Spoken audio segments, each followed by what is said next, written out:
My Lady, the Chief Justice, Honorable Judges of the Supreme Court, I noticed that the time was still running as I was walking here. I hope I'll recover my seconds. As my learned brother has indicated, I'll be going through briefly what happened at Anniversary Towers. Just to add that, my lady, we have already seen the gaps from what my brother, Mr. Njomo, has said. The breaches, the illegalities, and the gaps that were there in the collection, the tallying of the numbers. My lady, what we have been told by the first and second respondents, as you will see it happening even as we went to Anniversary Towers, is the attitude of, get over it, it's over. Because, my lady, and as has been ably submitted by my learned senior Mr. Mulgore, when he was talking about what happened at Anniversary Towers, we were denied access to the server. Our agents were denied access to the server. My lady, and honorable members of the court, when you retire, you will see at page 8 of the report, item number 4, that they said the best they could do was to give us a clone image of the server. When we said, let's proceed, or when our agent said, let's proceed, it became clear that to generate a forensic image, there was the requirement for the development of what is called a forensic image hash. My ladies, honorable members of the court, it was then asked for the IEBC because they wanted to give us this clone to generate the hash. What did they say? They said, oh no, the judiciary should generate the hash.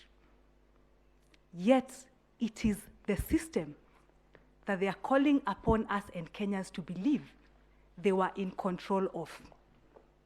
They have no idea how to generate those things, and if they do, they want to take zero responsibility for that job. And that is why, contrary to the requirements of the Constitution, the IEBC abrogated their duty to conduct the IT component of the election and gave it entirely to Smartmatic. And that is why Smartmatic wrote a letter further to the directions of this court, that letter was served upon our firm yesterday. And the letter is dated 31st August. On the right, and this letter should be before this court because it is addressed to the registrar. So I expect Judge, honorable members of this court, that it's before you. Clearly, it shows it is from Amsterdam. And it says that they will not give us access to the servers because it infringes on their intellectual property. What Mr. Macharia called today, the question of what happens to our data? We cannot even verify the election, contrary to the requirements of the Constitution that it should be verifiable. When the Honorable Court gives orders for scrutiny, Smartmatic says they cannot give us that access. We have set it out. It's set out in the report that has been placed before this court, and the letter is there to confirm. What they then go ahead and do is to amend the orders of this court. And my ladies will see when you read that letter that they say that instead, they would like to recommend that the IEBC makes available, and they say the documents that they want IEBC to give us, including some system logs, which, as Mr. Mulgore has indicated, not all those system logs were provided anyway. And the ones that were provided, we saw who had access. Our agents did indicate that when we asked, because this becomes very important on the question of access, and that's why the logs become important as well, when we asked, as the court had directed in its ruling, order number 1, that we get a password policy, they said no, it will infringe on the security.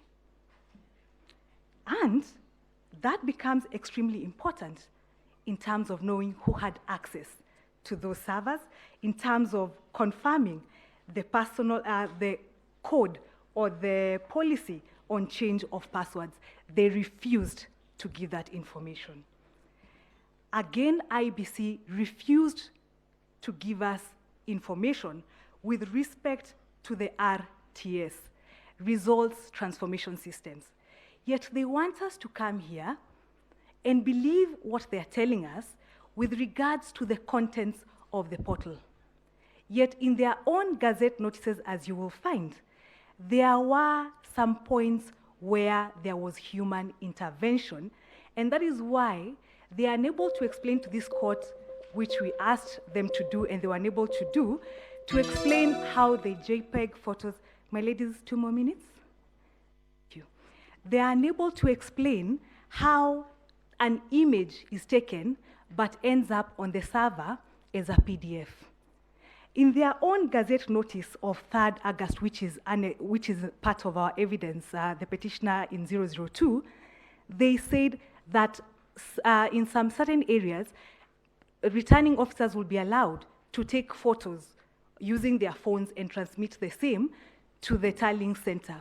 So how then is it that all the photos on the portal are in PDF, and yet they refused, they declined and dishonored this court's order to give us information on the results transmission system? My ladies, my lords will find, when you look at the report that has been submitted, page 11, the judiciary report, that they refused to comply with orders number 1, they refused to comply with orders number 4, they partly complied with order number 3 and number 4. Honorable members of this court, the ICT scrutiny was anchored on those 4 orders. They therefore failed to comply. They refused to open the server. Smartmatic wrote, and to the best of what they could tell us, in addition to amending the judgment, they also say at the very end that even citizens all over the world had full access of these tally reports and were able to add the results, telling Kenyans, we have no additional claim of that information. We can tally like everybody else. It is our humble submission that IEBC abrogated their duty. IEBC was not in charge in terms of the technical component, and that is why my brother Willis said they played picky, ponky eventually to determine who won the election. Kenya's electoral processes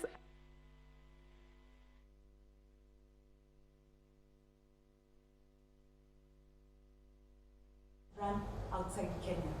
We humbly submit that there was non-compliance. We humbly submit IEBC failed the test. Kindly allow